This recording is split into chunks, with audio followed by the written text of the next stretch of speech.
Welcome to Powering Through Life, the podcast. I'm your host, Teresa Sims. I'm a coach, an author, wife, mom, survivor, and thriver.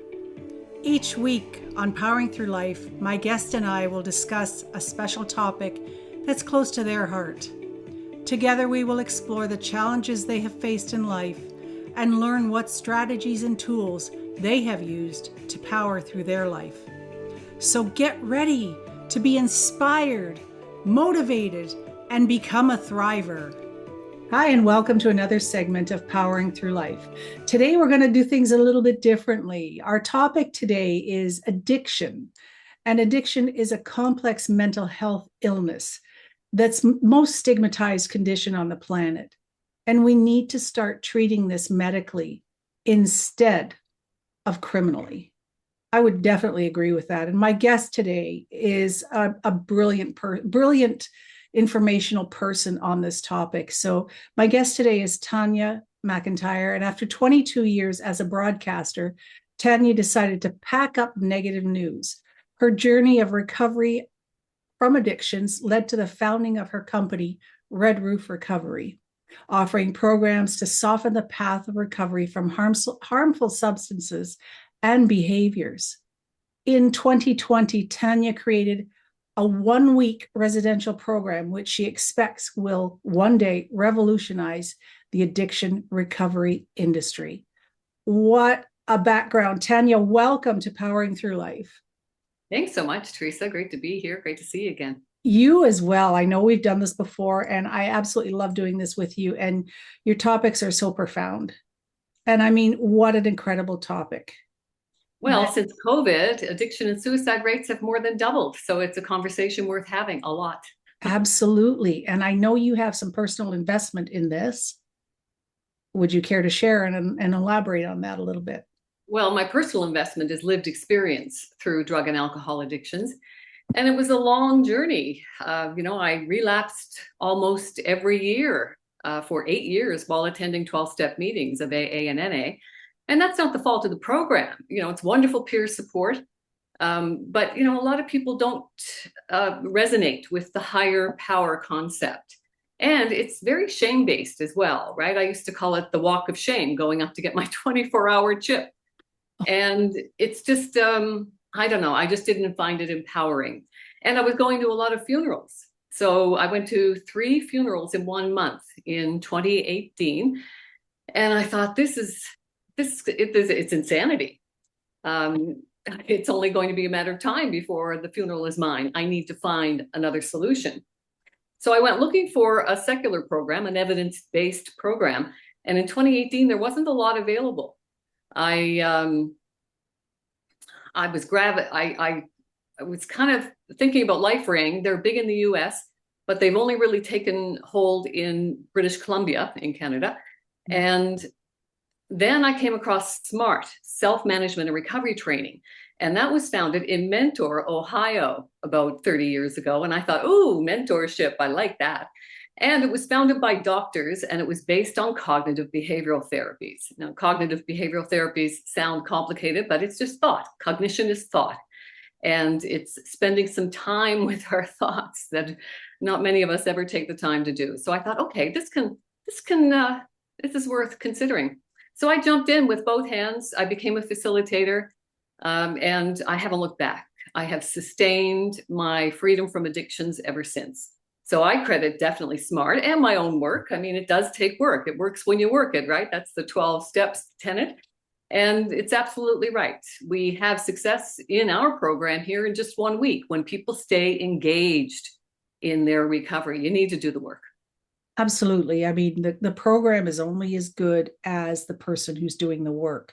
And the program will not work. Any program will not work if the person isn't invested 100%. You have to be willing to do that work. And obviously, they've come to a point where you're reaching out for help because you realize the addiction is beyond what you're capable of dealing with. So you're reaching out for help. You're invested that much, but you have to be invested so much more than just saying, hey, I need help. Well, you need to be ready. And, it took me a long time to be ready because I was what you call a high functioning person. I didn't get a DUI, thankfully, although I used to drink, drug, and drive all the time. I was just one of the lucky ones. Um, I didn't lose a house. I didn't lose a job. I was functional, just barely. I mean, I was dragging my ass through life, but I was functional. Yeah. And so that kept me in denial for a very long time. And when I finally got into rehab, we were living in Spain at the time. And I was staggering to bed every night. And one morning I got up and I used to start my days with vodka and orange juice. And I got a call on my mobile, and this guy said, "Hi, Tanya, it's Anthony from Serenity House. How are you doing?" And I thought, who the heck is Anthony and what's Serenity House? And he said, you emailed me last night asking for help. Oh, and you didn't remember? I did not remember. No. Oh my goodness. So what made me ready then, right? I had been dragging my ass through life for many, many years, most of my adult life. So what motivated me to reach out for help then? But even going to rehab in 30 days, I still was relapsing every year for 8 years, right? So it's a long journey. It can be. But again, if you stick with it, we are not the sum of our setbacks. We are the hero of our relentless comebacks. Absolutely. So that's why I'm so passionate about what I'm doing now, because you need to be ready. I can help you get ready if you're not ready. And it's a journey.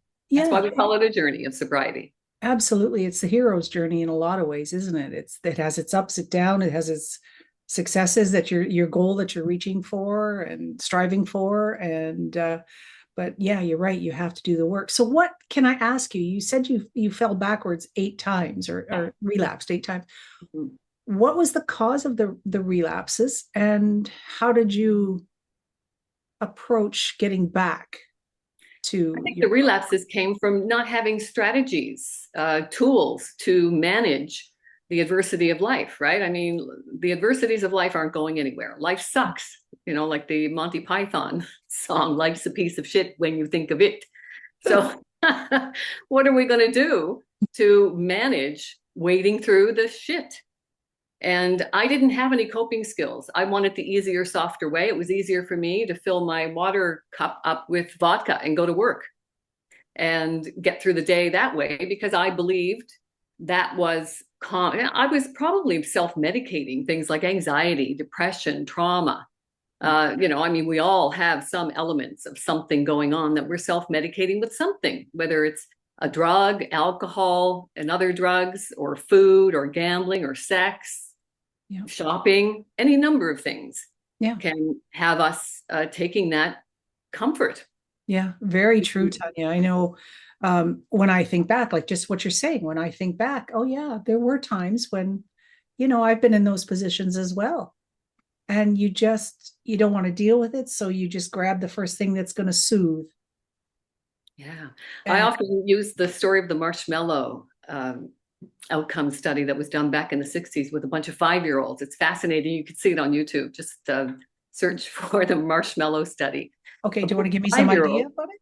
Yeah. A bunch of 5-year-olds are one at a time. They're taken into a very small room, and there's a hidden camera in there, and they're given one marshmallow in front of them. And the person says, "Now you can eat this marshmallow, but if you don't eat it and wait until I come back, then you can have 2 marshmallows."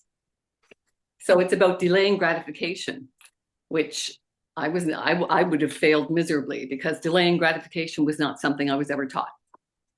So the majority of the kids, of course, it's very funny to watch them, right? They're picking it up and they're squeezing it and they're putting their tongue on it. They're sniffing it and touching it on their, it's very funny. Yeah. The majority of them end up eating the one marshmallow, and I would have as well. It's like, I can have another marshmallow some other time, right? So that delay of gratification is something that I was never taught, and that's what the tools teach us to do, to learn to ride the discomfort, sit with the discomfort, feel the discomfort, and don't seek any soothing. You have to learn how to tolerate the waves of life, because the whole objective here is to become an expert surfer. So let's learn how to ride the waves, sit with the discomfort.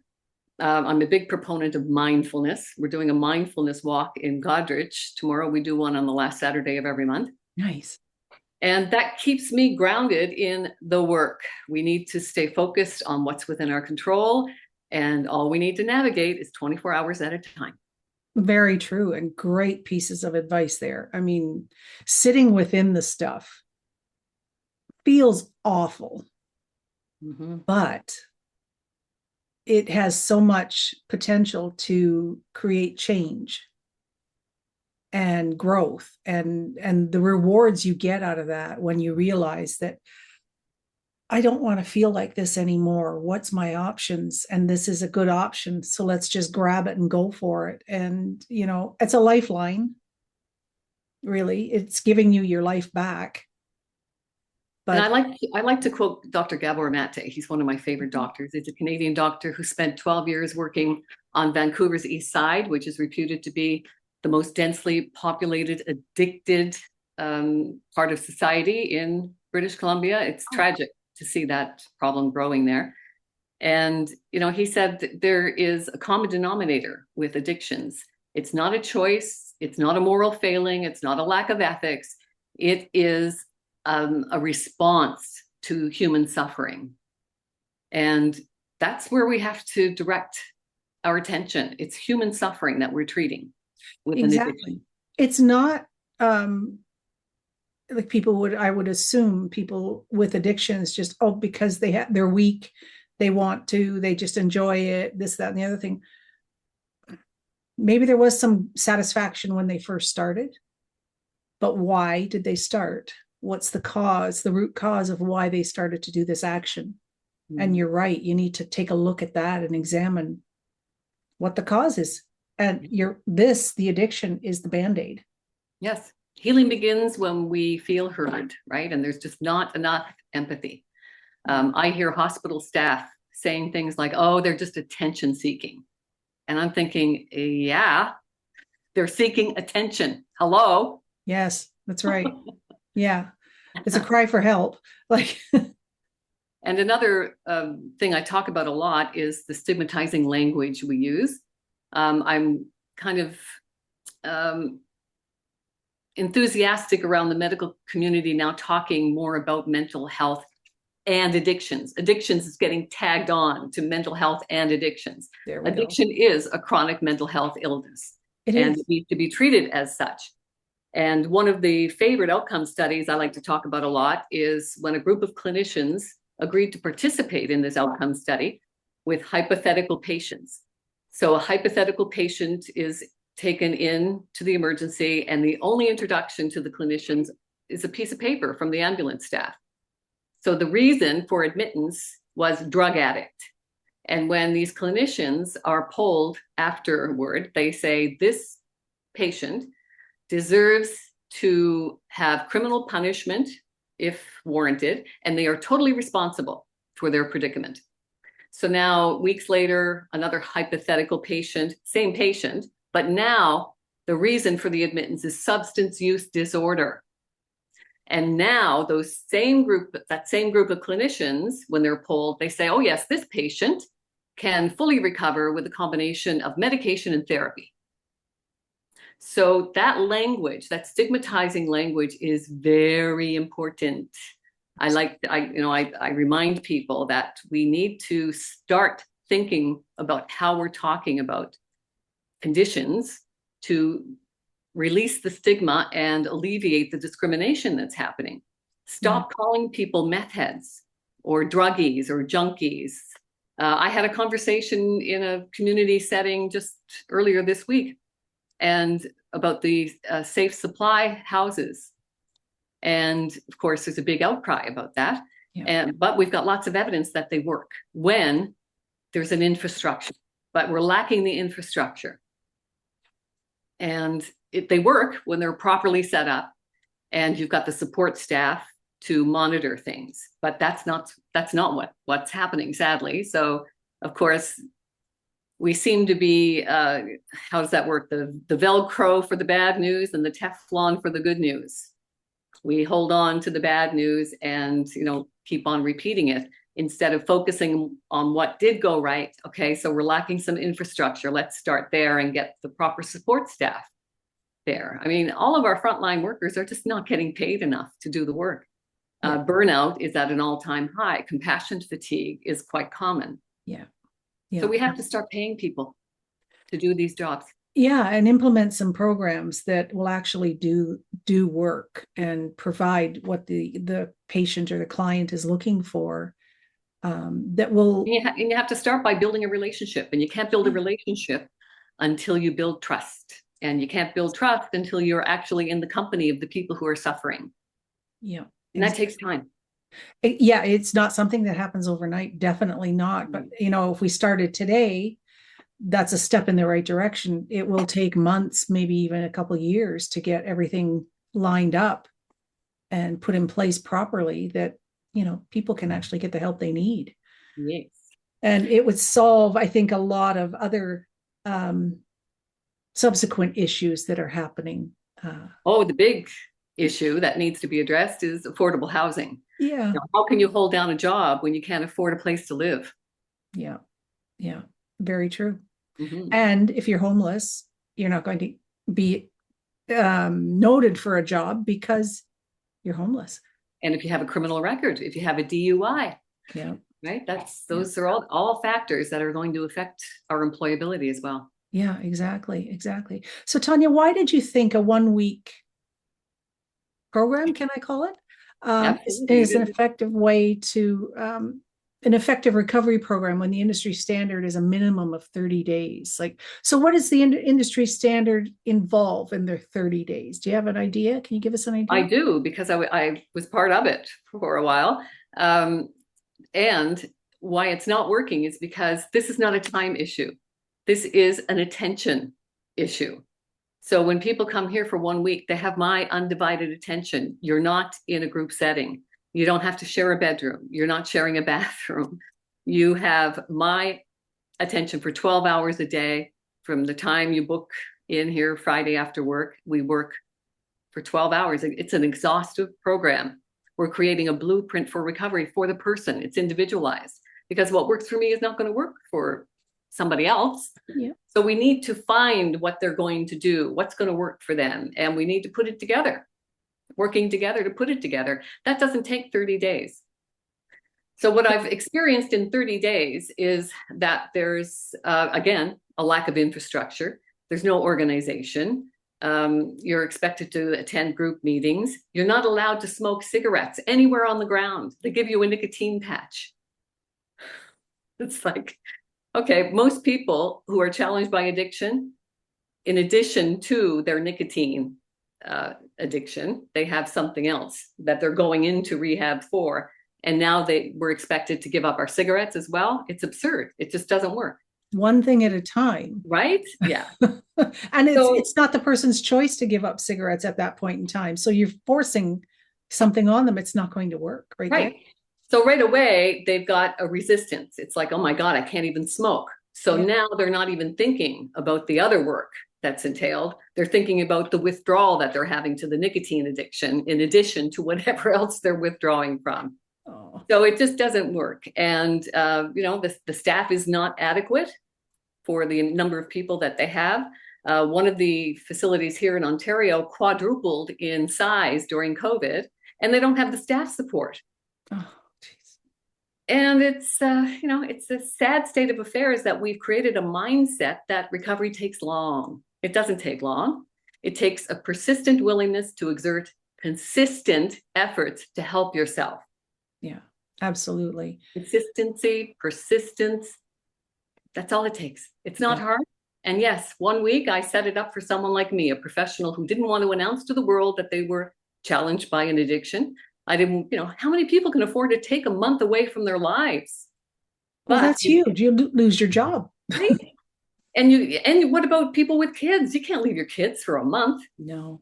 So 1 week you come, you just take a vacation. I'm going for a week. Nobody's business where you are. Yeah. And you can do it in 1 week. I have got the outcome study to prove it. We have wonderful results with people who stay engaged. And our program also provides lifetime aftercare at no extra cost. I was going to ask about what happens when they leave the program. So they can contact you anytime. Oh no. Okay, how No, does it not work anytime. then? No. There's a schedule that we set up Okay. to work for them and my schedule as well. We talk for an hour a month for the first year. Okay. And then I provide all kinds of courses and Zoom meetings and peer support. Those things are in a group setting. But the key here, Teresa, is that it's a self-management program. There's no quick fix. No, you have to. I agree. I mean, there is no quick fix. It is a self-management thing. You have to give the client or the individual the empowerment back that they've lost somewhere along the line. And the confidence Yeah. that they can do it. Yeah. Right. And that a lot of times it was easier for me to pick up a drink or a drug because I didn't care about myself. I didn't care if I lived or died. I really didn't. I hated myself. So that is still taking, I mean, I have to face myself in the mirror every day to say, hey, Tanya, you got this. I love you. You're worth it. Yeah. And that is a magnificent exercise to do all on its own. You know, that's one exercise I learned about 7 or 8 years ago. First time in my life, I've been able to look in the mirror directly into my own eyes and say, you know what? I love you. You have the most beautiful, because I was always made fun of, but, and ridiculed, but it's one of the most empowering things to be able to look at yourself in the mirror and look right into your own eyes and say, you've got this. I've got you. You can do this. And the Stoic philosophy from 2000 years ago said the same thing. The most important relationship we'll ever have is the one we have with ourselves.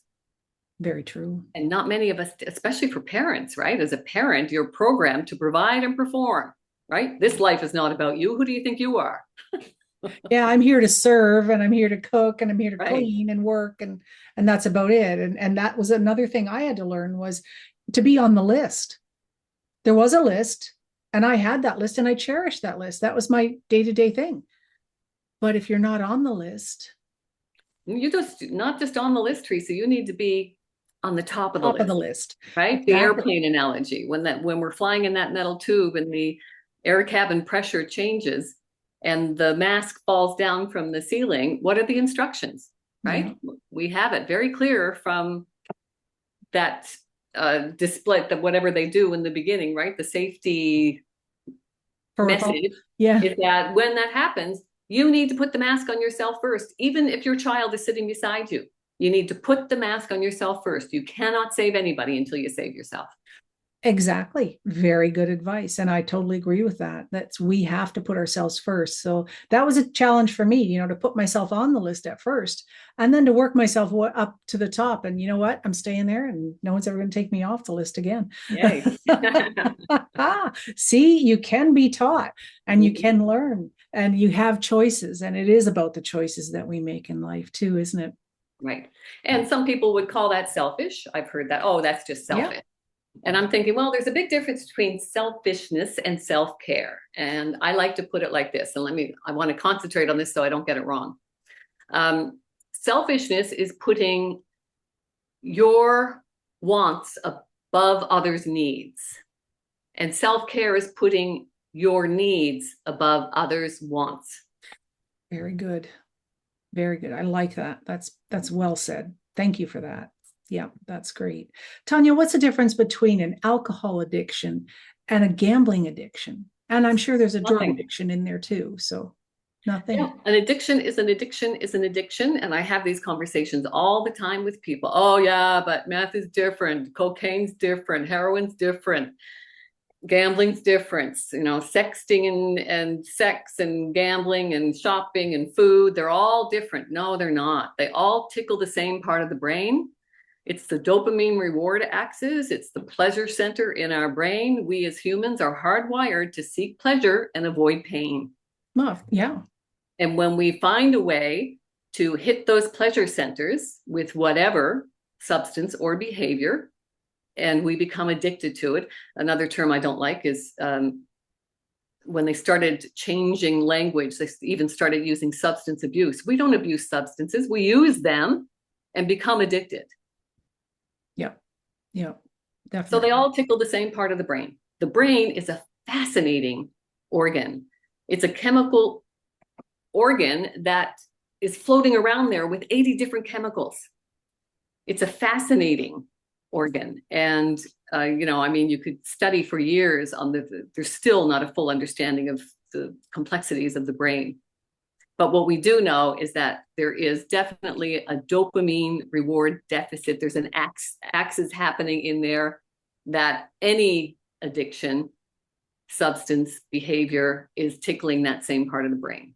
Absolutely. I would agree with that, because the minute you take something or do something or, to feel better, the pleasure system or the pleasure center is activated, and you just, It's like a warm, soft hug. exactly. Yeah.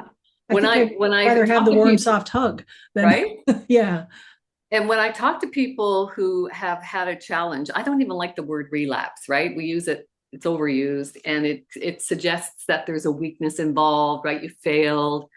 Um, I know in SMART recovery, self-management and recovery training, we use lapse, right? It's a lapse in judgment. That's okay.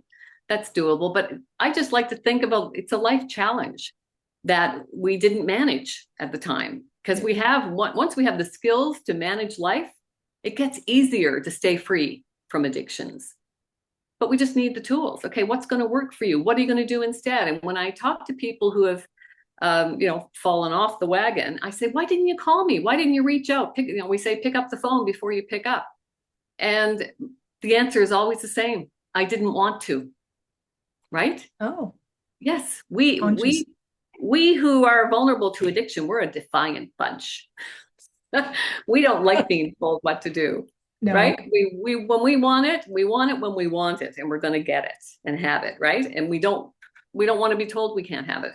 And that becomes the overwhelming drive in the brain. Is I have to, I Absolutely. need it, I want it, it's now. I deserve it. Yep. Yes. Mm-hmm. Yeah. And you'll do anything it takes to get Anything. that Even feeling. steal from grandma. Yep.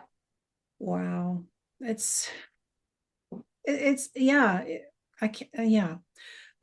Sorry. It's a complex situation, right? It totally Yeah. is. It I mean, totally I'm so passionate about it. Some of my clients say, I hope you never retire. And I said, I can't even imagine not doing this. I love this work. Well, you know what? Honestly, I haven't seen you since prior to COVID in person. And the difference in you is outstanding. Like, Oh, wow. absolutely. Tanya, you look brighter in the face. You absolutely look younger than you did Oh, prior. Take that. yay. There's a huge change. There's such an energy about you and a vibrancy about you. And I attribute that to the work you're doing Doing and what you done, love. have done. When you do what you love, Yeah. it's not work, right? Yeah, absolutely. So what's the most important element in recovery from addictions, would you say? Loving yourself enough to care for yourself and to not want to hurt yourself with a harmful substance or behavior. How does one go about loving themselves if they're in a situation where they just don't feel that? Well, cognitive therapies have helped me a lot, but cognitive therapies don't work for a lot of people. So, what is going to work? You have to know the person. Mm-hmm. Sometimes it's just going out for a walk, being in nature, playing with your kids, playing with your animals, volunteering at an animal shelter. That's always rewarding. What are you going to do to replace the craving, the urge to do something harmful? What can you do instead that's going to be more helpful and can build resilience and build love for yourself? It's a baby step process. Yeah, And absolutely. everybody's different. Every addiction is different and every recovery is different. That's why I love customizing this, only working with one person at a time. That's the only way it works. That makes sense, because I think years and years ago when I attempted to quit smoking a few times, I didn't really want to, but I was being pushed. And the first thing you do is you stop doing the smoking habit, but then your hand is so used to going to your Start mouth, eating, you start eating, right? right? And instead of drinking water, you're eating, and that's just that has a negative thing that's attached to it as well. So it's about replacing the action or the habit with a positive action. And something that you're going to do. Yeah, Right? exactly. It's one thing to say, oh yeah, mindfulness is great. It's like, or meditation's great. It's like, I can't sit still long enough to meditate. I can do maybe 3 minutes of a fast. Like, I like using acronyms. So Dr. Vo, who is another Canadian doctor, he works out in BC at the Children's Hospital. I love his voice, and he does short meditations to go with my short attention span. So he does the sober meditation and brings you through the stop. It's an acronym: stop, observe, breathe, expand, and respond. Right. So that kind of goes with my other favorite tool here. I've got it on my desk to remind me when I want to react to something. Right. I need to stop, take a breath, put in some perspective, and then proceed. Like, stop, take a breath, observe. So it's just taking that step back to say, okay, so what is going to work for me? How can I show up that's going to be more helpful for myself and everyone involved? Brilliant. I love that stop as well, because I use that in coaching as well. When you instead of reacting to someone negatively or saying something that just you fly out as a reaction, it's to stop and take a breath. And as you're taking that breath, think about what you're going to say. Is it going to be kind? Is it going to be compassionate? Is it going to contribute to the conversation or detract from it? Is it even worth saying? Is it worth responding? So those thoughts need to go through before you actually say anything. And then you decide, well, okay, if I'm not going to contribute, what's the point? I'm not going to say anything. Or if I have to respond, I'll say it in a kind, compassionate, loving manner. Mm-hmm. Or if you're not sure, you just say, you know what? I'm not sure how to respond to that. Leave it with me. I'll circle back to that in a moment or something, right? Just to give yourself that distance, that space. Yeah, and it's a fair thing to say and do, and it gives you time. It also gives the other person time to reflect, possibly. Yeah. And it's a great tool to use. So Tanya, how can people get in touch with you if they have some questions? redroofrecovery.com. You can take a look at the website. That gives you an idea of, how I built this business. It's a program that works for me. Recovery doesn't take a long time. It takes a persistent willingness to exert consistent efforts to help yourself. And if you're not ready, I use something called the stages of change that I was introduced to with my involvement through SMART, self-management and recovery training. They have fantastic online meetings, by the way, smartrecovery.org. They've got some great resources there as well, tools, a lot of the tools that I've incorporated into my business. So I like using the stages of change because it is a stages of change, right? I was in pre-contemplation for a long time. I didn't want to accept that I was addicted to anything. And then we've got contemplation. One day I was ready, one day I wasn't, right? Fearful. I don't want to give up the one thing that's working for me to soothe whatever I've got going on physiologically. It's kind of the fear of the unknown too, isn't it? Right. What's the new thing going to do for me? What's it going to give me? Is it going to give me what I'm getting now? Yeah, we've got all these different factors. He's like Dr. Gabor Mate talks about the biopsychosocial factors that are involved in our physiology. We are complicated. Oh yeah, a species, right? And everybody is different. All the chemicals that are swirling around in my brain are swirling around differently in your brain. Yeah. So we have to literally find out what's making you run. What is the fuel that you're going to need to run your body toward a balanced life instead of one that's going to kill you eventually? Yeah. And do you have any stats off the top of your head on what the death rate is for?